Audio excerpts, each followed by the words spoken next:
때때로 이해하기 어려운 일들을 만납니다. 우리도 만났습니다. 가장 최근에는 오늘 오겠다고 약속한 이종민 목사님처럼 왜 저랑 동갑인데 건강하던 사람이 그것도 가볍게 저녁 운동 잘 마치고 갑자기 심장 마비를 겪는지 우린 이해하지 못합니다. 또한 동시에 심장 마비를 겪는 많은 사람들 중에 대부분이 운명을 달리하거나 큰 해를 입는데 웨이 목사님은 또 성도들 기도하는 중에 하나님 들으셨지만 언제는 우리가 기도 안 했나요? 늘 기도하는데 이번에는 구원을 받아 이렇게 다시 공동체로 나오게 되고 이 세상에서 활동을 하는지 우리는 그 둘의 차이를 사실 이해하지 못합니다. 사도행전에도 여러 번 이두로도 순교가 나옵니다. 예수님의 제자였던 요한의 형제 야고보는 목이 잘려 순교했습니다. 그런데 하나님은 베드로는 그 뒤에 다시 또 건져주셔서 나옵니다. 왜 베드로는 순교하고 베드로는 나왔는지 우리는 다 이해하지 못합니다. 우리 같다면 특히 스데반 같이 귀한 분은, 스데반은 충만이라는 단어가 처음부터 끝까지 나와요. 7사람을 세워서 교회의 중요한 사물을 위임해서 맡길 때, 그러면 이 일은 처음 사람이 세워졌다는 게 아니라 당연히 수만 명 모이는 공동체인데 섬기는 사람들이 늘 있었죠. 책임을 가지고 운영하는 운영팀 7분 세울 때 말씀과 성령이 충만한 분을 뽑았고, 또 그 위에도 6장 7절 보면 6장 8절 보면 은혜와 권능이 충만하여 큰 기적과 표적을, 기적이 막 일어났다는 거예요. 아마 병인이 낫고 장애인이 낫고 또 귀신 들린 사람이 자유를 얻은 것 같아요. 10절 지혜와 성령으로 말했다. 뭐 지혜가 충만, 성령이 충만, 은혜가 충만, 말씀이 충만 다 각각 있는 것이 아니라 보는 관점은 다르지만 결국은 하나님의 영이 충만히 임하사 그를 채우셨다는 뜻이죠. 그렇게 충만한 사람 스데반을 왜 데려가셨을까? 우리 같으면 그 사람이야말로 예루살렘 교회와 이후로 로마 전역으로 퍼져나가 기독교 선교와 또 믿음의 다음 세대를 세우기 위해서 반드시 필요한 사람이라고 생각하고 살려두실 것 같은데, 우리 같으면 저라도 상식적으로 그렇게 계획하지 않겠어요? 로마를 기준으로 해서 동쪽은 사도 바울이 전도했습니다. 그럼 로마를 기준으로 해서 서쪽에 스데반을 좀 보내고 싶지 않겠어요? 그러나 하나님은 그렇게 하지 아니하시고 스데반을 데려가십니다. 여러분, 그래서 우리는 하나님의 위대하심을 고백하는 것입니다. 우리가 뜻밖의 결과고 예측하지 못한 일이고 이해할 수 없는 일이라고 말하는 것은 다 사람의 상식과 기본적인 판단 기준을 벗어나거나 넘어서는 일입니다. 우리의 상식, 우리의 판단 기준, 우리가 이상적으로 여기는 것, 정말 그게 이상적이든가요? 우리 자녀들 양육할 때 어려서 경건하게 크고 진지한 아이가 돼서 10대 꿈을 꿔가지고 그 목표를 가지고 평생 이루면 그러면 이후에 정말 이상적인 사람이 되든가요? 요즘 사람들, 인물을 다루는 영화들이 유난히 좀 예전보다 많이 나오는 것 같은데, 그 인물들의 이면을 들여다보면 때때로는 너무나 이상한 괴기스러움, 위인인데 이상한 괴기스러움, 그리고 처연함, 그리고 가끔은 추악함까지 그 이면에 있는 것을 봅니다. 그러면 우리가 생각하는 이상적인 것은, 그것은 우리가 이상적이라고 생각해서 그렇지 진짜 이상적인 것 아닐 수도 있고, 또한 지금 여기 계신 분들은 제가 보니까 한 분 한 분 다 너무 이상적인 좋은 주님의 제자들이고 자녀들이세요. 참 좋은 분들이세요. 그렇지만 지금까지 살아오는 40년, 50년, 70년 아마 대부분 여러분 계획과 원한 대로 되지 않았을 겁니다. 우리는 원한 대로 되지 않는 것이 훨씬 많습니다. 특히 한국 사람들은 정보에 민감하고 이웃에 민감하기 때문에 대부분 가지고 있는 기준이 굉장히 높습니다.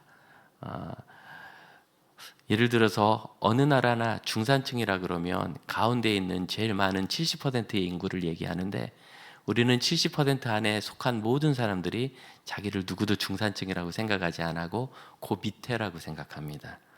우리는 우리의 생각과 목표가 더 높기 때문입니다.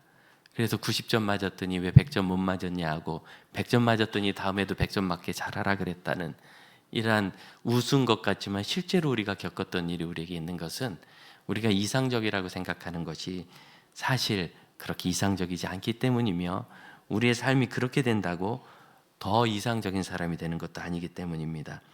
그런데 더구나 하나님의 일이야말로 여러분 사람이 가장 위대한 것이 하나님의 가장 일부분에도 미치지 못하지 않겠습니까? 근데 주님께서 우리에게 맡겨주신 인생과 사명은 하나님이 주신 건데 얼마나 위대하고 높겠어요. 그러니 아무리 우리가 이상적인 계획을 세워도 그것을 다 이룰 수 없는 것입니다. 그래서 우리는 우리의 경험과 상식을 벗어나는 그 일에 대해서 상상할 수 없는 일, 직관으로도 알 수 없는 그 일에 대해서 하나님이 하셨고 하나님이 위대한 계획과 섭리를 가지고 계시다고 고백할 수밖에 없지요. 기억해야 될 것은 스데반이 순교하는 이때 그는 성령 충만한 사람이었고 그리고 우리가 읽었던 모든 성령 충만 중에서 가장 충만한 때가 아마 이 순교할 때였을 것이라는 사실입니다. 왜냐하면 55절을 보면 스데반이 성령 충만해서 하늘을 우러러 주목하였다. 이 주목하다는 이 단어 이렇게 눈이 거기로 그냥 꼽혔다. 시선이 그리 고정됐다. 눈길이 사로잡혔다는 뜻입니다. 확 사로잡혔는데 왜 그러냐면 하나님의 영광과 예수께서 하나님 우편에 서신 것을 보았기 때문입니다. 누구도 성령 충만하여 이런 걸 본 적이 없습니다. 바울이 삼승천을 봤다 하는데 그가 이렇게 대적들에게 둘러싸여서 죽음의 위협 앞에서 자기를 변호하면서 복음을 증거하다 그렇게 삼승천을 본 거 아니에요. 아마 기도하다 보지 않았을까 싶어요. 예수님을 따라서 산에 갔다가 예수님이 희게 변화되는 아마 그 부활하신 그 몸을 미리 보여주신 것이며 우리가 이후에 천국에 들어가면 변화될 육체에 대한 어떤 하나의 인사이트라고 보여지는데 그런 변화를 겪은 사람들도 이런 골치 아프고 어려운 상황 속에서 이 죽음 직전, 목전에 이런 위기 속에서 본 것은 아니에요. 모세가 보았던 하나님의 영광은 어떤 것입니까? 빽빽하게 구름이 들르고 번개와 우레가 끊이지 않은 그때 이스라엘 백성들이 대표들조차도 장로들조차도 감히 그곳에 가지 못해서 우린 가면 죽을까 하오니 우리 대신 당신이 가서 하나님 만나고 우리는 하나님 만나지 않게 해달라고 사정사정을 했던 것이 하나님의 영광이며 모세가 하나님의 영광 장중에 들어있을 때 그의 얼굴에 하나님의 영광빛이 서려서 그것을 볼 수 없어서 수건으로 가렸던 것이 하나님의 영광 아닙니까? 그런데 스데반은 하나님의 영광을 지금 맨 땅에 서서 대적들에게 둘러싸여서 그 적의 가운데서 보고 있습니다. 또한 그는 예수를 보고 있습니다. 그 예수님, 부활하신 그 예수님 승천하셨는데 하나님 우편에 그렇게 계신 것을 그가 보았습니다. 아마 스데반의 평생 중에 그가 그동안 성령 충만하여 위대한 역사가 많이 일어났지만 이 순간만큼은 이전과도 비교할 수 없을 만한 완전한 충만함, 성령의 임재 가운데 그가 있었을 것입니다. 그럼에도 그는 순교했습니다. 여러분 기억해야 합니다. 우리의 불행한 일이 항상 우리 삶의 부족한 결과라든가 아니면 죄의 보응 때문에 생기는 것은 아닙니다. 중요한 것은 이거예요. 우리가 믿음이 분명하고 진실하고 순전하고 우리가 위대한 사람이라면 큰 위기 속에서도 우리는 고난 중에도 위대한 열매를 맺게 됩니다. 그 위대함의 가치는 우리의 계산과 경험을 넘어서는 것으로 스데반의 경우에는 예수 그리스도의 십자가 죽으심 이후로 신약 교회의 첫 순교자가 되었고 그래서 주님께서 이 잔을 마실 수 있느냐라고 제자들에게 물으셨을 때 우리가 마실게요. 천국에 가서 높은 자리 좀 얻어보려는 욕심에 그렇게 대답하는 제자들에게 주님이 너희가 그 잔을 마실 것인데 이 잔이 뭔지 너희가 몰라서 그렇게 얘기하는데 순교죠.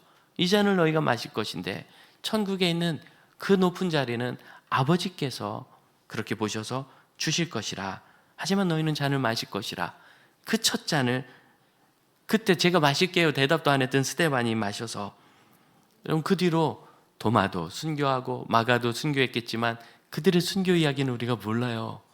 베드로가 로마에서 십자가에 거꾸로 매달려 죽었다는 얘기는 전설이지 진짜인지 아닌지 우리가 알 수 없습니다. 왜냐하면 베드로의 신성화가 있었기 때문에 지금 생각해 보면 사실일 수도 있지만 아닐 수도 있는 가능성이 높아요. 바울이 어떻게 순교했는지 우리가 알지 못합니다. 그냥 전설처럼 내려오는 야사예요. 정확한 기록도 아니고. 그런데 스데반의 순교 장면을 우리가 분명히 알고 있죠. 첫 순교의 잔을 그가 마심으로 결국 스데반은 주님께서 그에게 주신 십자가를 잘 졌습니다. 자기 십자가를 지고 나를 따르지 아니하는 자는 내게 합당치 아니하다. 또한 주님은 언약하셨습니다. 자기 목숨을 얻는 자는 잃을 것이요 나를 위하여 자기 목숨을 잃는 자는 얻으리라. 스데반은 이름으로 얻는 것을 우리에게 그 삶과 순교로 보여주었습니다.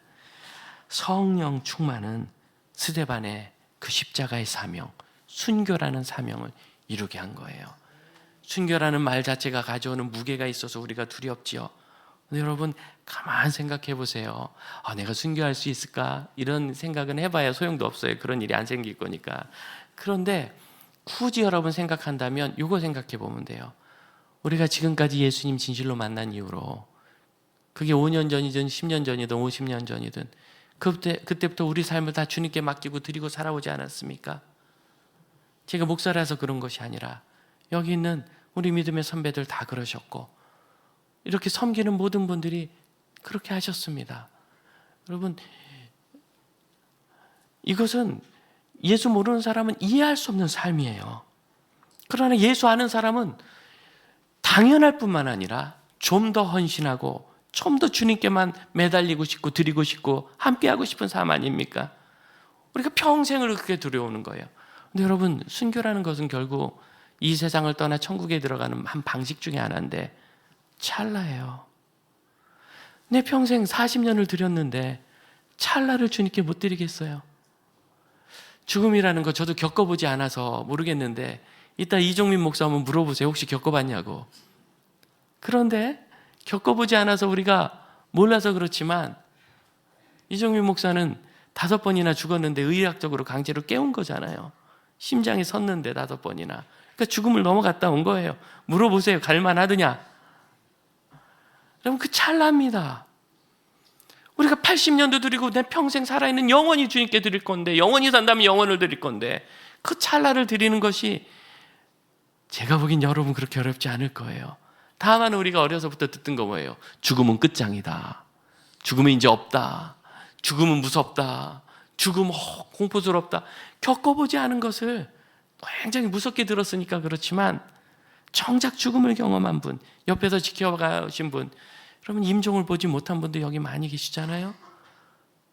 우리 평생에 많이 봐봐야 2-3번 거의 임종을 볼 일이 없고 한 번도 못 보고 지나가는 사람도 있어요. 자기 죽을 때까지. 우리가 몰라서 그렇지만 병원의 의사 선생님들은 얼마나 많은 임종을 봅니까? 그분들이 그것이 정말 그렇게 공포스럽고 두려운 일이었다면 다 의사 그만뒀죠. 어떻게 옆에서 보겠어요? 그러나 삶의 과정이고 지나갈 일이고 특히 예수 믿는 사람에게는 아버지의 영원한 품으로 들어가는 문을 하나 여는 것이며 강을 하나 건너는 것입니다. 굉장히 깊은 것 같지만 사실은 정말 깊은 강은 여러분 지금 살고 있는 이 현실 세계 속에 있습니다. 끝없는 기쁨, 끝없는 기쁨, 빠져나올 수 없이 끝없는 기쁨. 그런데 어느 작가가 그걸 이렇게 표현했어요. 딱 우리 키만큼 깊다. 우리 키만큼 깊은데 나는 수영을 할 줄 몰라가지고 펄쩍 쪄서 숨 한 번 쉬고 또 고르륵 가라앉았다. 계속 숨 막히고 죽겠는 거예요. 공감이 가십니까? 빠져나갈 수 없이 숨 한 번 쉬고 또 고르륵 숨 한 번 쉬고 고르륵. 정말 깊은 강과 저 대양 속엔 깊은 골짜기가 있다고 그래요. 해구라고. 마치 그것을 지나가는 것 같은 고통은 정작 죽음의 순간이 아니라 살아있는 지금이죠. 정작 죽음의 순간은 그 고통으로부터 벗어나 진짜 자유를 얻는 비상 아닙니까? 천국으로 올라간다 그러지 천국으로 꼬라박힌다는 사람이 있어요? 비상하는 길이에요. 사실은 우리가 겪어보지 않아서 그렇지 그렇게 무서울 것도 없어요. 하지만 순교는 그 죽음 중에서 조금 특별한 십자가입니다. 그리고 스데반이 성령 충만하여 7명의 위임받은 일꾼이 되었고, 성령 충만하여 기적을 이루었고, 성령 충만하여 교회 부흥의 핵심 멤버가 되었고, 성령 충만하여 그 자리에 모여있는 적이 있는 사람들에게 복음을 담대히 전했다면, 이제는 정말 성령 충만하여 순교라는 위대한 사명을 이루게 될 것입니다. 그래서 성령 충만이 필요해요. 성령 충만 우리가 늘 사모하잖아요. 금요일 기도할 때마다 지난 13년간 단 하루도 성령 충만을 구하지 않은 날이 없습니다. 그런데 여러분, 무엇을 위하여 성령 충만을 구하십니까? 병을 좀 고쳐보고 싶어서 저도 그게 있으면 좋겠어요. 목사인데 성령 충만해서 함께 기도해서 우리 교우들 다 낫고 이 주변에 아픈 사람들 다 낫고 불쌍한 사람들 다 나으면 좋겠어요. 그런데 병을 고치고 이렇게 나의 우울함을 떨쳐버리고 주변으로부터 받는 오해와 멸시를 이겨내기 위해서는 성령 충만을 구하지만, 순교하는 성령 충만은 받고 싶지 않다면, 여러분, 이건 요새 유행하는 얘기대로 선택적 충만 아닙니까? 무엇으로 해서 성령 충만을 원하십니까? 성경을 보세요. 성경에 있는 성령 충만은 기도원이 성령 충만해서 뭐 했대죠? 삼손이 성령 충만해서 뭐 했대죠? 다윗이 성령 충만해서 뭐 했대죠? 성령 충만은 언제든지 하나님의 역사를 이루고 하나님의 일을 이루기에 필요했습니다. 그것은 개인적인 종교적 체험이나 만족이나 유익을 위해서 사용되고 쓰이는 자원이 아닙니다. 오히려 주님은 말씀하십니다. 내가 필요한 모든 것을 우리 내 하늘의 아버지는 있어야 될 것 다 하신다. 걱정할 거 없다. 여러분, 우리의 만족과 기쁨과 행복을 위해서는 사실은 필요한 모든 것을 이미 주셨어요. 누리는 것이 필요할 뿐입니다. 누리는 것이. 가을에 은혜에 관해서 묵상하고 싶으면 바베트의 만찬이란 영화를 구해서 보십시오. 옛날 건데 조금 지루하긴 한데요, 재밌어요. 신기하고 식욕이 돋는 영화인데 보시면서 생각해 보세요. 이 많은 것이 있는데 누리지 않는 것인가? 아니면 정말 나에게 결핍되어 있는 것이었던가? 누려본 적이 없는 것은 아닌가? 성령 충만하여 스데반처럼 생명을 바치기까지 나가는 것이 그럼 부담스럽게 보인다면 안 누려봐서 그래요. 성령 충만하여 하나님께서 맡기신 일을 이루고 성취하는 그 순간에 그 놀라운 영광과 기쁨을 경험한 사람이라면, 그것이 순교든 선교든 교회에서 봉사하는 것이든 가정을 섬기는 일이든 내가 기도의 짐을 지는 것이든 무엇이든지 그 영광을 놓치지 않을 것입니다. 59절 60절 봅시다. 스데반이 주께 부르짖습니다. 주 예수여, 내 영혼을 받으시옵소서. 누가 말씀하신 것과 비슷하죠? 예수께서 말씀하신 것과 비슷해요. 60절 후반절 보세요. 이 죄를 그들에게 돌리지 마옵소서. 누가 말씀하신 것과 비슷하죠? 예수님 말씀하신 것과 비슷해. 그런데 여러분, 흔히 예수님께서 십자가상에서 말씀하셨던 7마디 말은 마태, 마가, 누가, 요한 4권의 복음서에 여기저기 흩어져 있습니다. 다 달라요. 그러면 이 2마디 말씀은 어디에 있는가? 이거 누가복음에 있어요. 성령께서는 누가를 통하여 누가복음과 사도행전을 다 기록하게 하셨습니다. 그 이야기는 누가가 일부러 예수님의 마지막 말씀들 중에 이 2마디는 꼭 적었는데, 그걸 스데반의 경우에도 꼭 맞춰서 적었다는 뜻이에요. 이해되시죠? 사람이 지혜가 아니라 성령께서 그렇게 지혜를 주시고 인도를 하신 거죠. 다시 말하면 누가는 이 스데반의 순교 사건을 예수님의 십자가와 연결시키려고 우리에게 그 배경을 이렇게 그려놓은 거예요. 그러므로 여러분, 예수님의 십자가 이후에 첫 순교, 생명을 바친 일이라는 의미에서 이 스데반의 순교는 예수님의 십자가 죽으심에 그대로 연결되는, 그리고 어느 날 스데반과 같이 오직 주님을 바라보는 믿음을 가진 여러분도 예수님께 그대로 연결된다는 것을 믿으시길 바랍니다. 그러기 위해서는 우리가 보아야 될 것이 56절과 같은 거예요. 주님을 보아야 되고 하나님의 영광을 보아야 합니다. 왜냐하면 세상은 너무 복잡하기 때문이에요.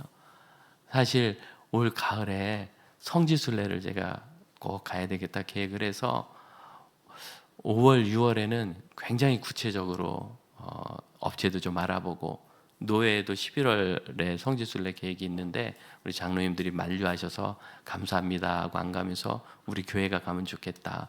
제가 들어보니까 코로나 때 많이 모아놨다고 그러더라고. 그래서 다른 데 가도 그냥 쓰지 말고 성경의 땅 한번 성지 답사를 가면 좋지 않은가 했는데 마음이 편하지 않고 계속 그 땅이 불안해서 가서 괜히 어려움 겪을 수도 있고 위험한 곳을 일부러 갈 필요가 없어요. 그래서 주저주저하고 결국 포기하고 내년 3월에도 다시 그것도 가능할까 혼자 그러고 있는데 어젯밤에 큰 전쟁의 소식이 팔레스타인 땅에서 들어와가지고 깜짝 놀랐습니다. 여러분 기도합시다. 또 정말 어려운 나라에서 지진도 났다고 하고 우크라이나의 전쟁이 계속되고 있고 참 어려운 상황인데 특히 팔레스타인 땅의 전쟁은 어려운 게 여긴 전쟁에 남은 전선이 없어요. 전체가 전선이에요. 우크라이나는 땅이 엄청나게 넓기 때문에 여기서 전쟁을 해도 여기도 농사를 짓거든요. 팔레스타인은 전쟁에 나면 전 국토가 전쟁터가 되는 겁니다. 그냥 뭐 웬만한 로켓 쏘면 다 가요. 거리가 얼마 안 되기 때문에.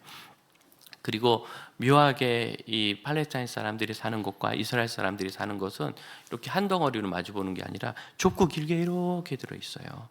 그래서 계속해서 저 북쪽까지도 편안치 않습니다.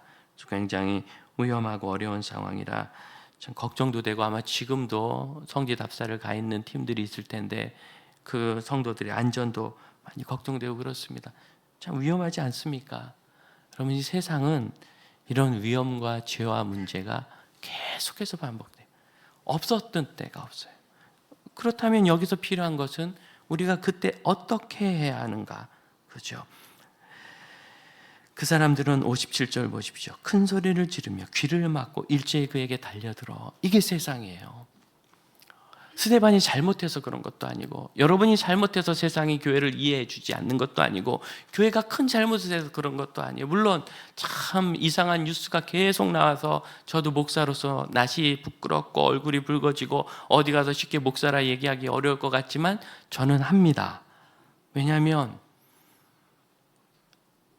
참 불편하게 하는 선생님들이 계셔도 너무 귀한 선생님들이 우리 집에 많이 있고 불편하게 하는 공직자들이 있고 경찰관이 있어도 참 좋은 분들이 훨씬 더 많기 때문이며 그리고 언제든지 진실한 그리스도인과 진실한 교회와 진실한 목회자는 하나님 맡기신 일을 해나가기 때문에 거기에 매일 필요가 없기 때문이에요. 여러분 우리에게 필요한 것은 꾸준히 그 길을 가는 것입니다. 귀를 막고 달려든다 그래서 그 손을 귀에서 잡아떼는 것이 우리의 목표가 아니에요. 그들을 끝까지 설득해야 되는 것도 아니에요. 거기까지 할 수 있는 데까지 설명하고 설득하면 거기가 다예요. 그 다음은 주님은 봐야 돼요. 주님을 봐야 돼요. 그 다음은 플라톤이 그런 얘기를 했답니다. 중상모략을 당할 때 억울한 그런 누명을 쓸 때죠. 나는 모든 사람이 이것이 거짓이라는 사실을 알 수 있도록 계속 살아갈 것이다. 물러나야 되는 거 아니고 이렇게 거짓말을 하고 중상모략하고 나를 오해하니까 나는 물러나야 되겠다는 게 아니라 그게 사실이 아니라는 것이 드러낼 때까지 계속 살아갈 것이라. 그리고 여러분 그 시간은 제가 경험해 봤는데 그렇게 길지 않아요. 그리고 딱 하나 우리가 주님 앞에 겸손히 엎드리는 그 순간부터 반전이 바로 일어나요. 시간은 그때입니다. 목사님 이 어려움이 언제 끝나나요? 스데반은 순교했으니까 끝나기로 했는데 저는 언제 끝나나요? 하나님의 때죠. 언제죠? 하나님의 때, 우리가 준비된 때. 여러분 그때는 항상 겸손하고 항상 감사하고 모든 영광을 하나님께 올릴 진심의 변화가 있을 때입니다. 하나님께 영광을 올리는 것에는 세상의 불의에 대한 원망이 사라집니다. 그 원수를 사랑하는 거, 그럼 그 원수를 사랑하게 되는 내가 이해 안 되는 그거 아세요? 그 하나님의 때에는 그를 사랑하고 그에게 친절하고 그가 원하지 않은 것을 내가 해주면서도 이런, 내가 바본가, 왜 이런 일을 하지? 내가 나를 이해하지 알 수 없을 만큼 근본적인 변화였대요. 그때는 우리가 너무너무 기쁜데 이 기쁨이 분명히 세상에 있는 재미가 아니에요. 이전에 경험해 본 것도 아니에요. 너무너무 신비한데 내 안에서 계속 솟아나는 이 기쁨, 약간 내가 바보가 된 것 같은 그 기쁨의 이런 정말 하나님의 뜻에 순복하게 되는 그 겸손, 이런 겸손은 어떤 교만도 허용하지 않습니다. 완전한 나 자신과 하나님과 우리 형제자매들과 이웃을 높이며 모든 공로를 하나님과 내 주변 사람에게 돌리게 될 때, 하나님이 일하시는 그때, 여러분, 우리는 그 날이 오기까지 오해를 받건 모략을 당하건 예수님과 그의 나라를 보고 앞으로 계속 가는 것입니다. 밖을 보면 너무너무 어두운 것이 있죠. 우리가 다시 거기 섞여 살면서 이게 얼마나 어둡고 끔찍한지 몰라요. 마치 더러운 곳에 오래 있어서 코가 냄새에 중독된 사람처럼 이 세상의 악과 이 세상의 불의한 것이 얼마나 우리의 영혼을 파먹는지 우리가 깨닫지도 알지도 못해요. 그러나 그때 우리의 눈을 하나님께서 돌리십니다. 언제? 이런 뜻밖의 사건이 우리의 눈을 돌아가게 해요. 그래서 그들은 8장 1절 하반절 보면 예루살렘 교회에 큰 박해가 있어 사도 외에는 다 유대와 사마리아 모든 땅으로 흩어지니라. 그런데 있죠, 성경 원문에는 이 모든이라는 단어가 없어요. 유대아와 사마리아의 땅으로 흩어졌다 이렇게 돼 있어요. 근데 한글 번역을 하시는 분은 모든을 넣었어요. 막 너무 뜨거운 거죠. 모든 곳으로 다 갔다고 얘기하고 싶은 거예요. 그런데 가만 생각해 보면 그동안 그들이 사마리아에 안 갔거든요. 바로 가까운데, 지척인데, 우리로 얘기하면 저기 한강만 건너가면 되는데 거기를 안 갔어요. 왜? 갈 필요가 없는 것이고 가서는 안 되는 곳이라고 생각했기 때문에. 그래서 거기가 모든은 맞아요. 모든, 우리에게 모든은 어디냐면 내가 신경 못 쓰던 것, 내가 미처 알지 못하던 세계, 내가 경험하지 못했던 것, 내가 깨닫지 못했던 것, 내가 누리지 못했던 것, 이 누림은 하나님의 기적이 일어나는 자리입니다. 우리는 이번에 이정민 목사의 기적적 생환으로, 정말 생환이죠, 5번 죽었던 사람은 느낌이 어떤지 정말 물어보고 싶어요. 아직 못 물어봤는데, 사모님의 얘기에 의하면 아무 생각 없는 것 같아요. 5번이나 죽었는데. 여러분 너무 두려워하지 마세요. 되려오는 것으로 우리는 하나님께서 진실한 기도를 어떻게 들으시고 그가 돌아오든 그대로 떠나든 어쩌면 하나님 편에서는 그때 돌아온 거예요. 그 스데반이 순교할 때 돌아온 것이고, 우리 사랑하는 우리 믿음의 선진들이 이 세상을 떠날 때 하나님은 드디어 내 아들이 오는구나, 내 딸이 오는구나 하셨을 거예요. 우리는 떠났다 생각하지만 우리 하나님 나라의 더 귀한 관점에서는, 그런 면에서는 이종민 목사를 다시 돌려보낼까요? 우리가 경험하지 못했던 하나님이 기적을 베푸시는 이 순간을, 감히 기적이라고 말할 수 있는 것은, 목회자들은 의사는 아니지만 이런 케이스들을 많이 보기 때문에 이런 경우에 10중 8구 어떻게 되는지 저희가 알거든요. 사실은 다 포기하는 분위기가, 저한테 개인적으로 전화도 와서 아야 그거 어렵더라, 그렇게 되면 어렵더라 다 반의사예요. 뭘 아는 것처럼 어렵더라 그래. 저도 할 말이 없어요. 사실이니까. 그 얘기는 소생하기도 어렵고 살아난다 해도 식물인간 상태가 될 확률이 아주 높고, 아니어도 중증의 장애가 있더라 이 뜻이죠. 그런데 얼마나 급한지 추석 전에 태어난 사람이 오늘 오겠다고 아침에 연락이 와서, 우리가 경험하지 못했던 세계를 하나 보았습니다. 사실 저는 많이 경험했지만 처음 경험한 분이라면 이 마음을 가지세요. 살든지 죽든지 그거 아무것도 아니구나. 하나님의 뜻을 행하는 것이 영원히 서는구나. 혹시는 그렇게 생각할 수 있습니다. 스데반이 순교하고 박해를 당하니까 드디어 흩어지잖아요. 예루살렘과 사마리아와 온 유대와 땅끝까지 이르러, 예루살렘과 온 유대와 사마리아 땅끝까지 이르러 내 증인이 되라 하셨는데 안 가고 있으니까 박해가 있어서 막 흩으셨다. 결과론적으로 그런 형상이 되었지만 여러분, 박해가 없어도 하나님은 보내세요. 사도행전 10장에 로마의 장교인 고넬료를 사마리아보다 훨씬 먼 가이사랴로 보내실 때 베드로를 그곳에 보내셔서 복음을 듣게 하셨어요. 박해도 없었고 천사를 보내시고 환상을 보여주셔서 보내셨어요. 아무 문제 없죠? 사도 바울이 유럽으로 건너가지 않으려고 터키 끝에서 끙끙거릴 때 환상을 보여주셔서 꿈에 마케도니아 사람, 유럽 사람이 건너와서 우리를 도우라 하니까 갔죠? 박해 없었어요. 굳이 박해가 있어야 가는 건 아니에요. 여러분, 명확히 알긴 어렵지만 이 순교를 하나님이 허용하신 것을 통해서 이것은 초점이 아니라고 고백합시다. 결과는 너무 아름다운 일이지만, 왜냐하면 스데반이 저 천국을 보려고 본 게 아니라 꼽혀서 본 거예요. 사로잡혀서. 하나님이 보여주시니까. 이걸 보여주시는데 안 볼 사람이 어디 있어요? 이걸 안 보여주셨으면 돌은 안 맞았을지도 몰라요. 이걸 안 보여주셨어요. 이걸 보여주셔서 스데반 죽은 거예요. 하나님은 박해와 순교의 조성자는 아니십니다. 그러나 우리는 분명히 알아야 될 것이 있습니다. 여기 예수께서 서서 계셨다는 것. 성경에 예수님 앉아 계신 분이세요. 내가 하나님 보좌 우편에 앉아 있으리라. 누가복음 22장 말씀하셨고, 골로새서 3장 1절, 그 천국은 우리 예수께서 하나님 우편에 앉아 계시니라 그랬어요. 그래서 성경에 예수님 항상 천국을 보여줄 때 앉아 계신 분인데 여기 서 계세요. 옆에 이렇게 딱 기둥처럼 세워놓은 거거든요. 뭐가 느껴지세요?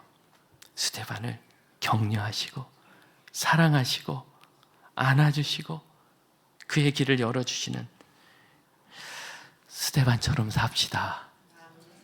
이 말씀을 준비하면서 처음으로 제가 제 인생을 규정해 봤어요. 한 번도 못 해봤거든요.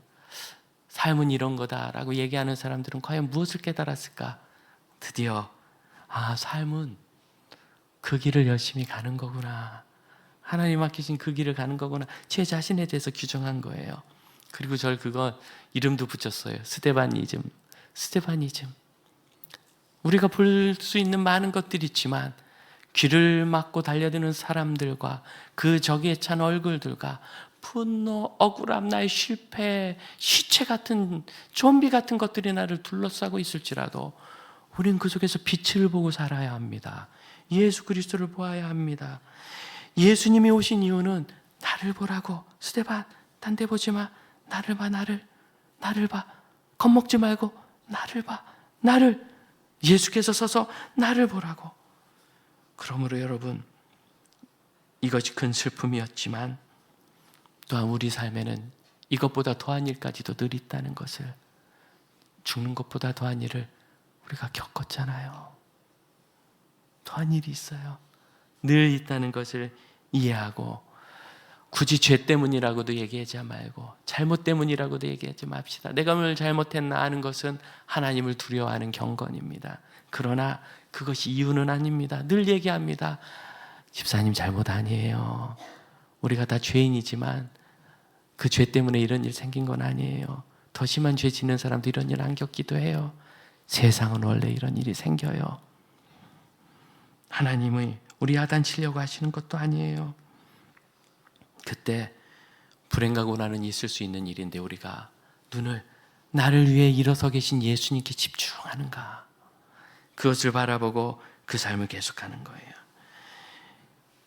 그때 하나님은 하나님의 일을 하시는 거죠. 사단은 스데반 하나 죽여서 이제 웃었을지 모르지만 그 유명한 단어, 모든 땅을 흩어지니라, 그 유명한 디아스포라라는 단어가 여기서 나왔습니다. 흩어뿌린다는 거예요. 스포라는 원래 씨 뿌리는 거거든요. 흩어뿌리는 거예요. 그래서 들불처럼 온 로마 전역에 복음이 퍼졌습니다. 사랑하는 형제자매 여러분, 본문은 너무 슬픕니다. 그러나 찬란합니다. 너무 큰 통곡이 있습니다. 그러나 영광됩니다. 이렇게 우리 삶의 관점을 가져봅시다. 하나님이 어떻게 우리를 받으시는가를 사모하고, 여기서 중요한 건 순전함이에요. 순전한 나 자신만이, 내가 알고 하나님이 알고. 이런 완전이란 얘기가 아닙니다. 내 중심에 주님을 향한 순전한 순결함이 있을 때 주님이 그것을 받으시고 아름답고 위대한 일과 열매를 꼭 주시는 것을 믿으시기를 바랍니다. 찬양합시다. 우리 찬송가 492장 잠시 세상에 내가 살면서.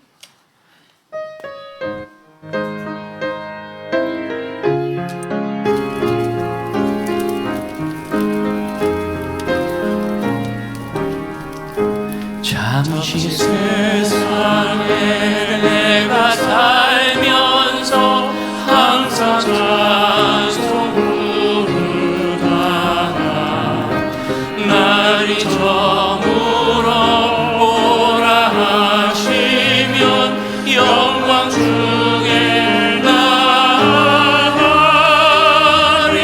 열린 천국문 내가 들어가 세상 짐을 내려놓고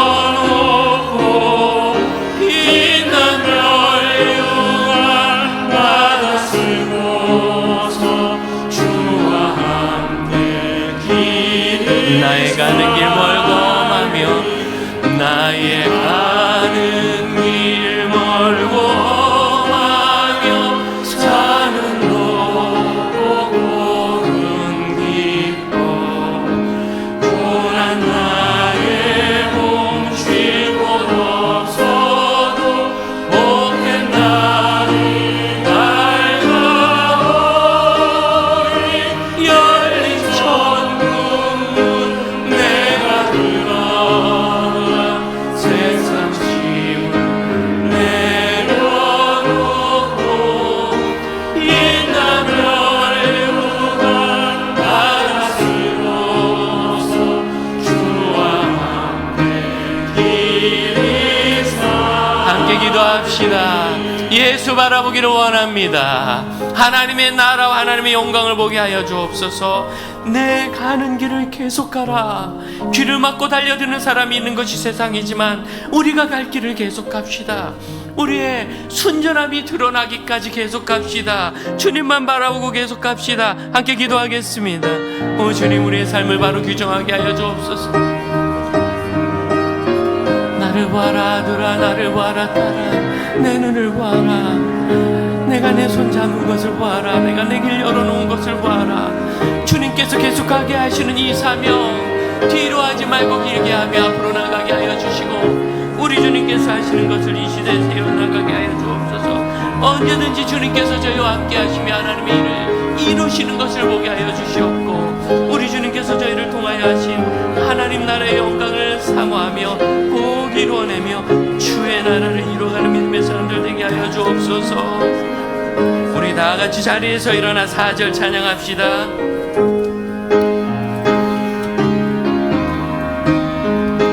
아멘.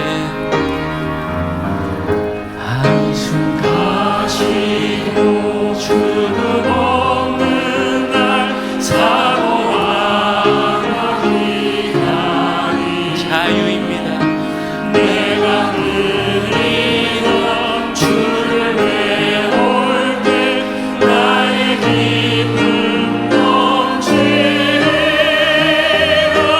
열린 천국문 내가 들어가 세상 짐을 내려놓고 빛난 멸류관 받아 쓰고서 주와 함께 길이 살리.